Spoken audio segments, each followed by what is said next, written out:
Hello and welcome to GhanaWeb TV. My name is Emmanuel Enin and welcome to today's edition. And on today's show, I have the world's best bike star on the show. So in the next 15 minutes, I'm going to talk to him and we will know why he is the world's bike star.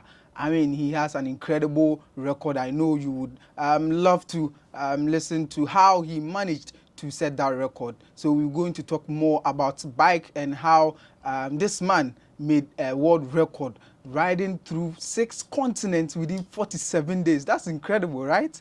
And he is an Indian man called Deepak Kamath. Good morning, Deepak. Good morning, Emmanuel. I guess I mentioned the name right. Yes, Deepak you did. Kamath. Yeah. How are you doing? I'm doing very well. How about you? I'm fine.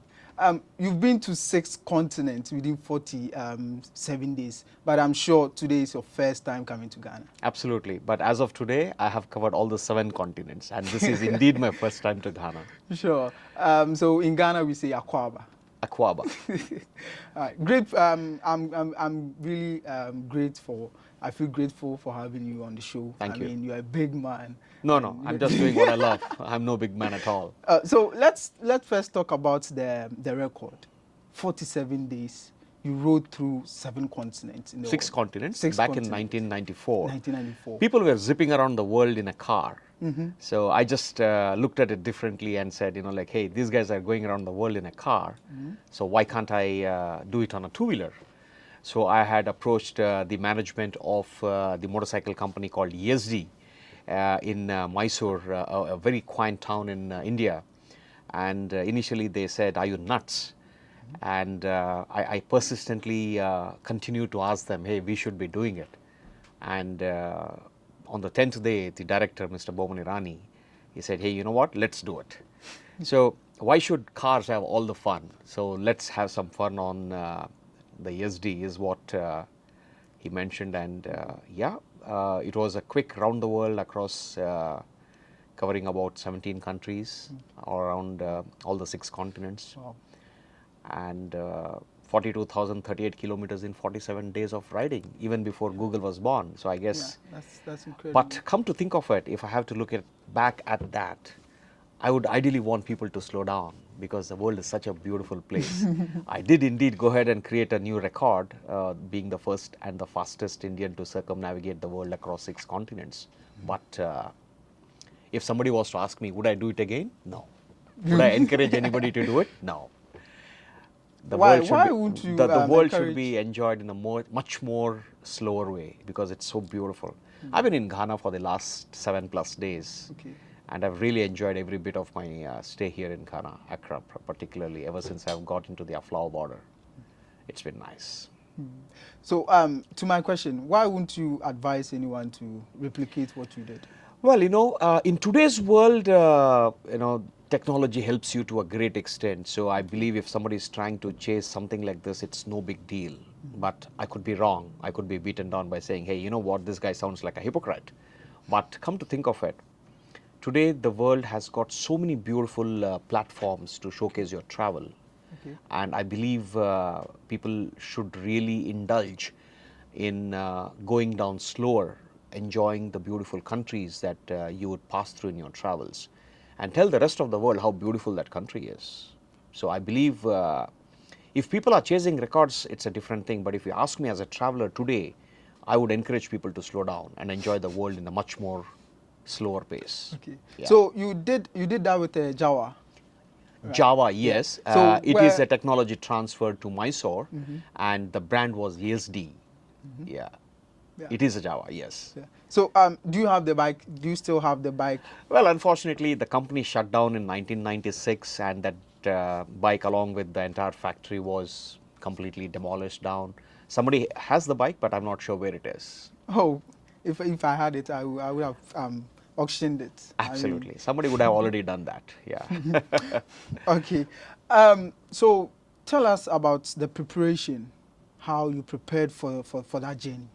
Well, you know, being an Indian, it's really not easy to travel around the world. We need to have our visas pre-planned well ahead in advance, reach out to the respective embassies, tell them about what the program was all about, so that it was convincing enough for them to give the visas, which we did, with the support letters from the companies that were supporting us.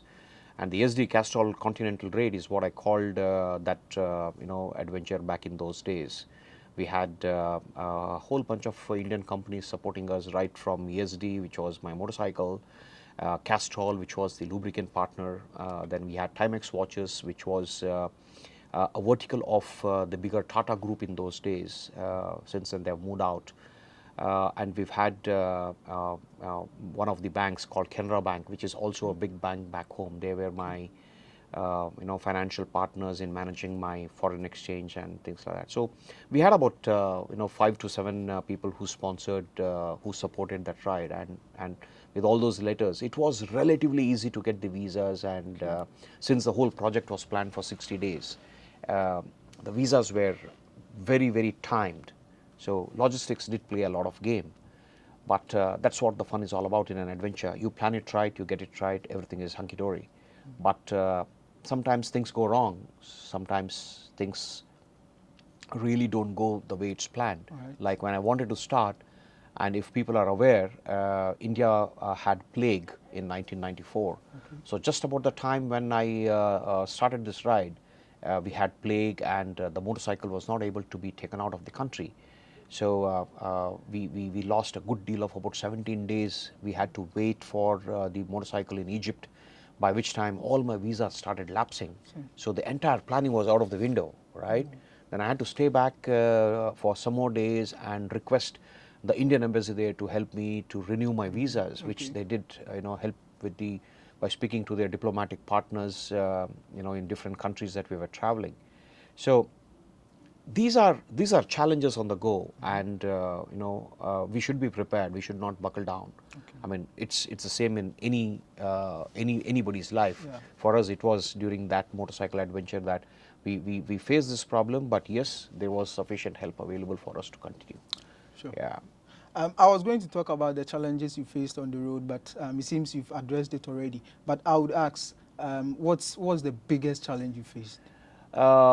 Biggest challenge, I don't think it is a challenge as a challenge, Okay. because it is a very small hurdle for which, like there is already a proposition or a solution in place.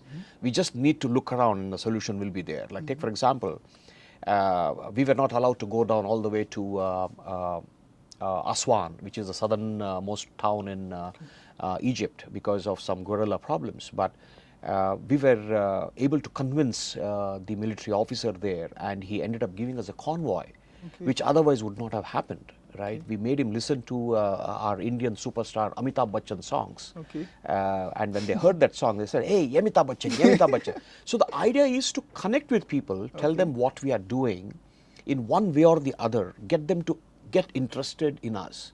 And trust me, they can go to any extent to help you, and that's exactly what happened to us. Okay. So I think, in the very beginning we had this, the so-called hurdles, but after that it's been a smooth sail all along. So I now get why you are saying you won't advise anyone to embark on that adventure. I definitely would want people to take on adventure, but not at that crazy speed that I did. So I mean, I'm happy that I did that record, but if I want to do it again, would I want to encourage other people? No, not at all. So how old were you back then? I was 24. 24 years. Yes. So you did it. I'm still 24. So should I say you did it out of curiosity? No, I did it out of a great passion to take on roads less traveled by Indians, which I believe even today I promote. I tell people that, people in my own country, that it's nice to look at the world beyond our own borders. But there are challenges, which, as I say, they are not big challenges in case you make up your mind. It's mind over matters. Okay. So if you feel that you can do it, half the battle is won. Sure. It's a nice journey, and I would like to ask you more about it, but I mean, we have to cut some of it. I know 1 or 2 tattoos will be related to the journey. Yes. After every big journey, I end up getting my tattoos at the country where I end my trip. Okay. Back in '94, I got 2 of my tattoos here in Los Angeles, though it was not a It was not a end of the trip, but I still ended to get these. And then I got this in Russia, I got this in Buenos Aires, I Wow. got this in Ushuaia. So every tattoo that I have tells me a story and reminds me of some beautiful journey Journey. that I have been. And when I did this tattoo, which is in remembrance to one of the craziest person that I've ever met. I thought I was crazy, but he turned to be even more crazier than I am. But yeah, it's nice to look at these and always feel nice that Nice. there are You people did who something have great. helped me to reach that place. Yeah, Yeah. yeah, yeah, So I think I like this one. yeah. This is a beautiful tattoo that I got it done in Ushuaia. Okay. Yeah, it's a Mayan calendar. Hmm. Yeah, it's about Peru, but I got it done in Ushuaia. Okay. Yeah. So how many tours have you done with the bike? Well, on the Bajaj Dominar, this is my third big ride. The prior two being a ride across the Stan countries, that's Uzbekistan, Tajikistan, Kyrgyzstan, Kazakhstan, Mongolia, and Russia, which gave me about 17,000 kilometers across six countries, and which included one of the most dangerous roads in the world, which is the Road of Bones in Siberia, Russia. And then in 2018, I led a team of 3 across the American continents, Okay. landed the Bajaj Dominar in Alaska, Anchorage, Alaska, and took it up to the Arctic Ocean and circled back to Vancouver, where my wife joined me as my pillion. And then, we crossed across into Montana, then went across to New York and came down to San Francisco, from where she went back home. And my team and me went down all the way down to Ushuaia, which is the southernmost town in the world, covering about 51,000 kilometers in about 100 days. And then I took my Dominar across into Antarctica. And that's when, it gave me the pleasure of saying that, yes, I'm now the only Indian to have traveled across all the 7 continents on my motorcycle. And on the Bajaj Dominar, I have done about 21 plus 13 countries so far. And it's been a fabulous run. So what's special about the bike? Well, one, I believe the 400cc is a sweet spot for travel when it comes to the weight of the bike, the power of the bike, and the complete pleasure of riding a machine across any kind of terrain. And as of today, I've done about 7 of the 10 most dangerous roads in the world on this machine. I believe that this machine is absolutely apt for travel, and that's exactly what I'm doing, because I don't need a heavy bike. I mean, in case people are looking at BMW 1200 GS as the most adaptable motorcycle for motorcycle travel, that machine weighs more than about 300 plus kilos. Okay. And in case, God forbid, like you have a fall, you'll need 5 people to lift that machine up, right? But here I am riding a under 200cc, under 200 kilo motorcycle, and not that I have had a fall. I did have it once, but all I have to do is remove my luggage and lift it up all by my own. So it's as simple as that. And when I'm traveling, I'm not looking at speed. If one is zipping at 200 miles an hour, you need to go to the racetrack. On a road, when you're traveling, you are doing about, say, 80, 90, 100, and you're enjoying the landscapes around you. That's really important. You visit a country to look around the beautiful landscapes. That's really important. So I think, and I believe that this machine is just there. And it's not let me down. It's not broken down. So which means that the reliability of the product is there. It's absolutely perfect. So I'm enjoying more time on the road than sitting down and addressing any mechanical failures. You get my point? Yeah, I get your point. Absolutely, So if somebody wants to emulate it, what bike will you Well, suggest? see, I mean, I would suggest people don't invest a lot of money on big bikes, because these big bikes cost you a lot of money, and so does the maintenance as well, and so does the fuel efficiency as well, right? So go within your reach. I mean, the Bajaj Dominar back home costs a little over $3,000 US. Instead of investing $30,000 on a big machine, you have so much of money left for you to use that money to travel. That's really important. So people should dream, but dreams should also be realized. I mean, you don't die with dreams. You should realize your dream, is what I keep telling people. So instead, in case you go on, thinking that I need a big bike, I need a big bike, I need a big bike, you'll not get a big bike, and so will you not be able to travel the world. So how is that you need to reach? I mean, for me, I do about 300 to 900 kilometers in a day if I have to on this machine. I think even on the big bikes, you do as much. So it's all mind over matters, and a motorcycle is a medium for you to transport from point A to point B with so much of stops in between, taking time to enjoy the beautiful landscapes that this world has got. So whether you're riding a 1200cc or you're riding a 400cc, or I have utmost respect for people traveling the world on a 90cc, we all do these stops. We all stop for a moment to, indulge in the nature. And I found 400cc to be just right, and I've really enjoyed it. How come you love bikes so much? The world is best seen with a two-wheeler. The cars, I literally get it. I sleep when I'm driving. On a two-wheeler, you get to feel the wind. You get to get off the bike very easily and talk to people. Okay. And it's more convenient from a maneuverability perspective. And I believe people are most welcoming when they see a stranger on a two-wheeler. And I've really enjoyed that kind of welcoming all along the time that I've started my riding many years back. So are you saying you don't drive a car? Well, to each his own. I don't want to discourage people. If people are really happy driving and looking around the world, so be it. But I believe the world is best seen on a two-wheeler. All right. Now you are in Ghana. Yeah. Have you seen many? Have you been to places where they ride bikes? I from the time I've entered from the Aflao border, I've really enjoyed a complete different outlook. Be it the road conditions, because for a motorcycle traveler like me, I believe the roads are the first gift that a country can give, right? You have a roads good, we really can enjoy our travels. Yeah. And I think from the time I left Namibia into Angola, and from the time I've entered Ghana, I think I've had some really bad roads among so many different countries behind me. Okay. But at the Aflao border, the minute I started riding, I felt the road conditions were really beautiful, number one. Two, the reception that I got at the Aflao border by the head of immigration has been fabulous, making me sit in an air-conditioned room when the documentation was being done, because you don't get people traveling on a motorcycle crossing borders very often. It's mostly transportation or by people driving cars. But when he got to know that I've started my ride from South Africa and been riding through the 13 odd countries, Ghana is my country number 13 in this particular ride, so 12 countries behind me.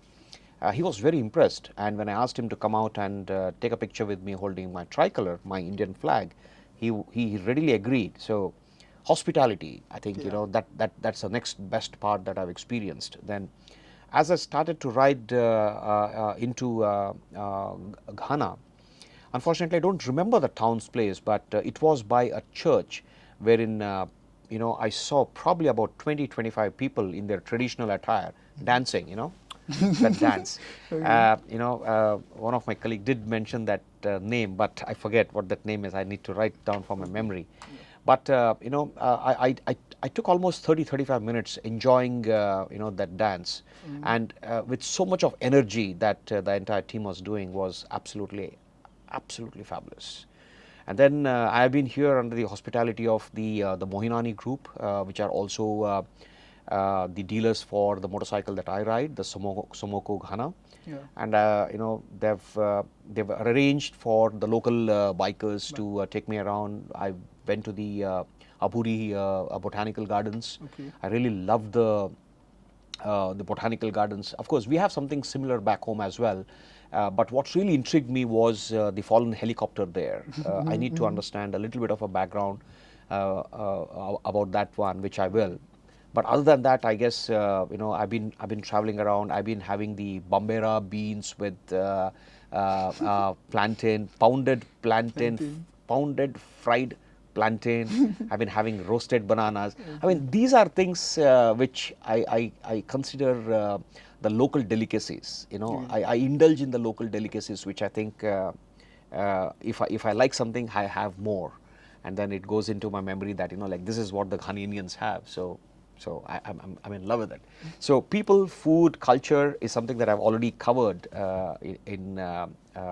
during the last week's stay here. and I'm headed towards Cape Coast tomorrow, and then exiting into Abidjan, Ivory Coast, heading up further north towards Morocco. Okay, so what's the motive why you are in Ghana? This is my 49th country on my motorcycle, Okay. and I've done 49 land borders so far. India is celebrating 75 years of Indian independence, Okay. and I'm hoping that by 15th of August, I would be able to do 75 borders in commemoration of 75 years of Indian independence. That's why you're in Ghana. Well, Ghana is part of my bigger plan Okay. from South Africa to Norway. The plan is that I start my motorcycle ride from the southernmost tip of the African continent and go all the way to the northernmost tip of the European continent. So Cape Agulhas is the southernmost tip of the African continent, and North Cape is the northernmost tip of the European continent. So the bigger part of the plan is that. But in the interim, I'm also trying to put in 75 borders. All right. So, how are you going to get Ghana bikesters in your team? Like we have people who are interested in riding bikes and all that. So, how are you going to get them in your team? Well, the Somoko team has been really kind to connect me with Daniel, who also runs this Gear Shift Academy here. Okay. He's into the I wouldn't really call it a business, but he's got his efforts to educate people about riding motorcycles and in the most appropriate manner before they get their driving license. So he and his friends have got together, and we went to the Saburi Falls the other day, and tomorrow again we'll be riding out towards Cape Coast and towards Takoradi, and then I'll get into Elubu, and they will come back. Okay, so for now you are educating people on. I am not. Daniel is. He's got this Gear Shift Academy wherein he trains people. Okay. To, but of course, I would also encourage people to exercise a lot of discipline on the road. A lot of patience is something that we need to exercise on the road, because we are not the only ones using the road. There are so many others using roads as well, right? So. And I see, I mean, I did visit his academy the other day, and I understood that there are various stages that the trainee has to pass before he can be, he can apply for his driver's license, the rider's license, which is really nice, yeah. Okay. So what's the one interesting thing that you found about the academy? See, one, they are properly attired, which is very important. Your gears, your helmet, your riding jacket, your boots, because for a two-wheeler, unfortunately, we get into certain blind spots in a car, and the chances of getting knocked out is more than in a car itself, right? Because we are on a two-wheeler. So in case most of them, ever since the mobiles have creeped into our lives, the car guys are usually on a mobile, so which is something that I strongly urge people to avoid when you're driving, because when you're driving you need to focus on the road. But in a car there are certain blind spots, and in case the motorcyclist is not exercising caution and trying to avoid or trying to overtake the car on the right hand side, and in case this driver is not able to view, and in case he takes a right, he's going to end up crashing.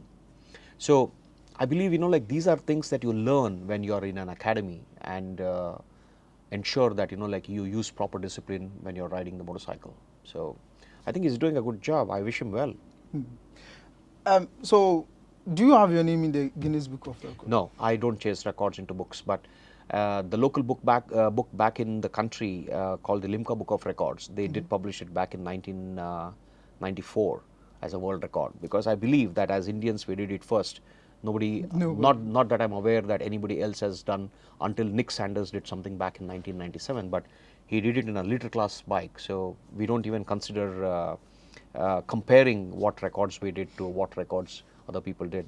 42,000 kilometers against 20,000 kilometers, so there are too many ambiguities between comparison of records. But as I said, I've moved away from these records, and I'm trying to focus more on relatively enjoyable travels. So I will take your last words, then we wrap up on the show. First of all, let me ask you before I take your last words. How did Somoko get you to come to Ghana? Well, incidentally, they reached out to me on my Instagram platform, and said they would like to host me when I'm here, because I'm in touch with the Indian High Commission all along. it's important to keep my government informed about my whereabouts. And when I realized that there is a Bajaj dealer here, and I was more than happy, because it is important for the brand to be made visible, because it is the third largest company manufacturing motorcycles in India and the sixth largest in the world. And the motorcycles are absolutely known for reliability, which is something that a lot of people would appreciate. I think the brand that is available here is a Boxer, if I'm not mistaken.